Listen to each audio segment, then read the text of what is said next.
The House of Representatives is still without a speaker after Representative Jim Jordan failed at his third attempt at a floor vote. Jordan has indicated that he will not back down from his attempts to win the gavel, despite some members of his conference calling on him to do so.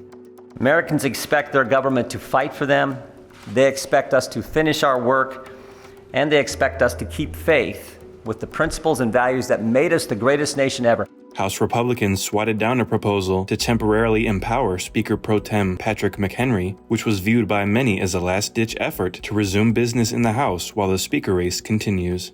A federal judge on Monday imposed a narrow gag order on former President Trump in his January 6th election interference case. The order prevents Trump from publicly criticizing any potential witnesses in the case, but does not stop him from attacking President Biden or claiming that the prosecution is politically motivated. Trump has appealed the gag order, claiming that it unfairly restricts his freedom of speech. President Biden on Wednesday traveled to Israel to meet with Prime Minister Benjamin Netanyahu and other Israeli leaders. Biden reiterated the United States' support for Israel in its conflict with Hamas, while also announcing an agreement to allow humanitarian aid into Gaza through the border with Egypt.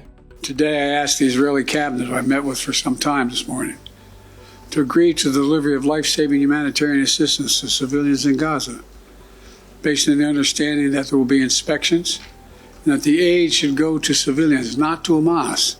Trump attorneys Sidney Powell and Kenneth Chesbrough pleaded guilty this week to counts in the Georgia 2020 election interference case. They are the second and third charged in the case to enter plea deals, while the other 16 co-defendants have insisted that they have done nothing wrong. As part of her plea deal, Powell will be required to, quote, testify truthfully in future proceedings and must turn over any documents requested by the district attorney's office.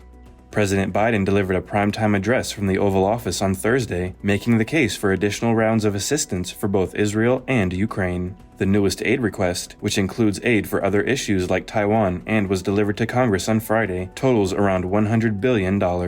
The cornerstone of Biden's argument for additional aid was that resolute support of U.S. allies is essential for preserving American primacy in the world.